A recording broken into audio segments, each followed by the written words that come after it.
Ô Toledo, eu queria conversar sobre um dado que causa certa indagação, enfim, questionamento. Tem uma diferença entre o que captou a pesquisa Quest, a pesquisa IPEC e a pesquisa IPESP nas últimas rodadas no estado de São Paulo. O que a Quest trouxe para a gente no campo que ela fez de 2 a 5 de setembro? Um empate técnico entre o Jair Não, Bolsonaro e Kennedy. o Lula, com o Bolsonaro numericamente à frente, 37 a 36. Aí o IPESP, que fez um campo entre 5 e 7 de setembro, traz o Lula à frente no limite da margem de erro ao empate técnico. O Lula tem 40 e o Bolsonaro tem 35. E aí tem o IPEC São Paulo, e a pesquisa IPEC a gente tem analisado aqui. O IPEC traz o Lula com 44 e o Bolsonaro com 28, uma diferença muito grande. E aí tem um dado que é meio interessante também, que assim, na pesquisa nacional da Quest, o Lula aparece com 44 e o Bolsonaro com 34. Tem 10 pontos de diferença. Ora, se eles estão empatados em São Paulo, com o Bolsonaro numericamente à frente, como é possível na nacional ter essa diferença de 10 pontos? O que está acontecendo, Toledo? Tem uma explicação para isso? A gente sabe que são institutos diferentes, cada pesquisa tem a sua metodologia, a gente tem que levar isso em conta. Agora, tem uma dissonância grande aqui, não tem não? Tem. Alguma delas tem que estar errada. Todas não podem estar certas ao mesmo tempo, né? Como você disse, Kennedy, as pesquisas nacionais, todas, inclusive as da Quest, em comparação do IPEC e do Datafolha da semana passada, estavam mais ou menos em linha, mais ou menos ali com mesmo a diferença entre Lula e Bolsonaro. O que surpreendeu, que saiu da curva, ponto fora da curva, foi essa pesquisa IPEC em São Paulo. Desculpa, essa pesquisa da Quest em São Paulo, né? Porque, veja bem, segundo o IPEC, Lula teria aberto mais de 6 milhões de votos de diferença a favor dele, claro, em São Paulo, enquanto pela Quest teria o Bolsonaro ligeiramente à frente, numericamente à frente, né? Quando saiu a pesquisa IPESP hoje, colocando o Lula 5 pontos na frente no estado de São Paulo, eu fiquei mais convencido de que o problema está nessa pesquisa da Quest, porque essa pesquisa do IPESP é feita pelo telefone, enquanto as outras que a gente está discutindo aqui são feitas presencialmente. As pesquisas presenciais atingem um público que a telefônica não consegue pegar, que são as pessoas mais pobres, que têm mais dificuldade para atender o telefone no trabalho, ou não tem crédito naquele momento. É muito mais difícil você pegar esse eleitorado das chamadas classes D e E pelo telefone do que presencialmente. Então, se no IPESP, que é telefônica, o Lula aparece 5 pontos na frente, é improvável que numa pesquisa presencial ele aparecesse tão atrás até do Bolsonaro, né?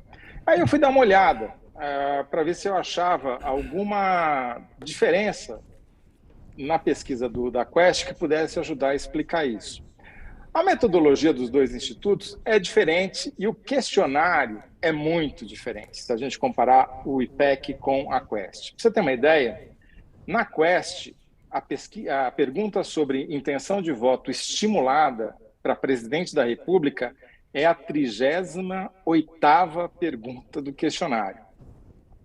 Já no IPEC, por exemplo, no antigo IBOP, é a 11ª.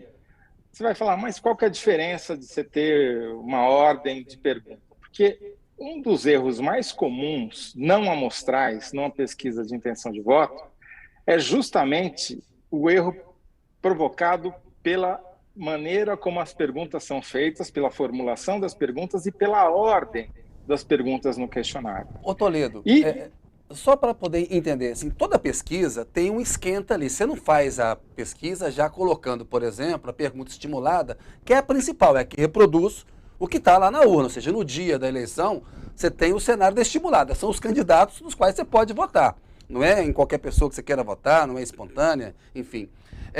E por que tem que ter um esquenta? E por que isso que você estava falando aí? A forma de fazer a pergunta pode mudar, né? E a ordem que você coloca a pergunta também pode mudar. E por que é importante o esquenta, Toledo? sim.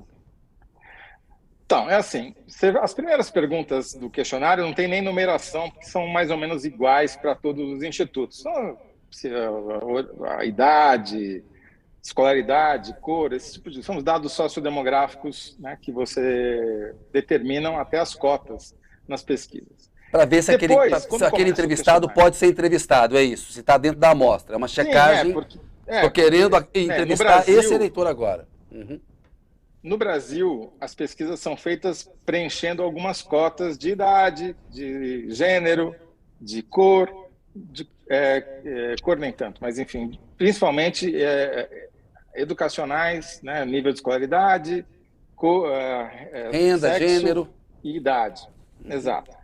Então, você faz essas para saber quem você está entrevistando também, para depois você poder fazer análise, né? Bom, passada essa fase, começa o questionário propriamente dito.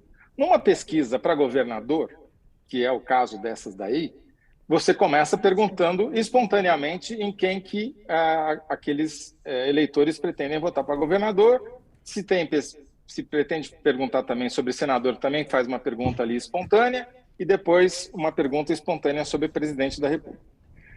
No caso de alguns institutos, como é o caso do IPEC, o Exibop, eles sempre fazem uma pergunta antes para quebrar o gelo, para deixar o entrevistado mais à vontade, enfim, que é como ele está se sentindo historicamente. E é legal porque você consegue avaliar, a série histórica é muito longa, muito ampla, serve até para balizar um pouquinho a pesquisa. Mas daí começa o questionário propriamente dito.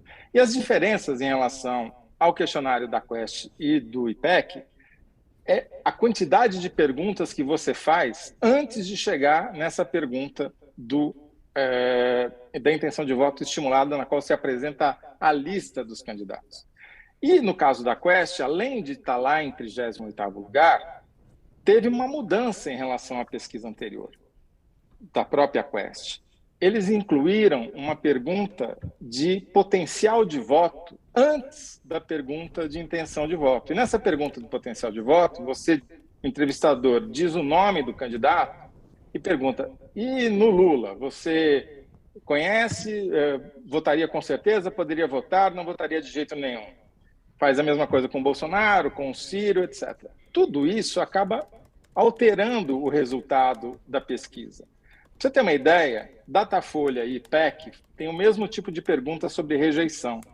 Eles perguntam se o candidato, se o eleitor votaria numa lista de candidatos, mas só pelo fato de um usar o plural e o outro usar o singular, historicamente há uma diferença na taxa de rejeição de resposta dos dois. Então, a meu ver, o que aconteceu com essa pesquisa da Quest foi essa mudança no questionário deles, a inclusão dessa nova pergunta que não existia na pesquisa anterior da própria Quest, e além de algumas diferenças metodológicas que eu não vou entrar aqui, porque senão vou deixar o nosso telespectador maluco com as quantidades de detalhes que influenciam numa pesquisa.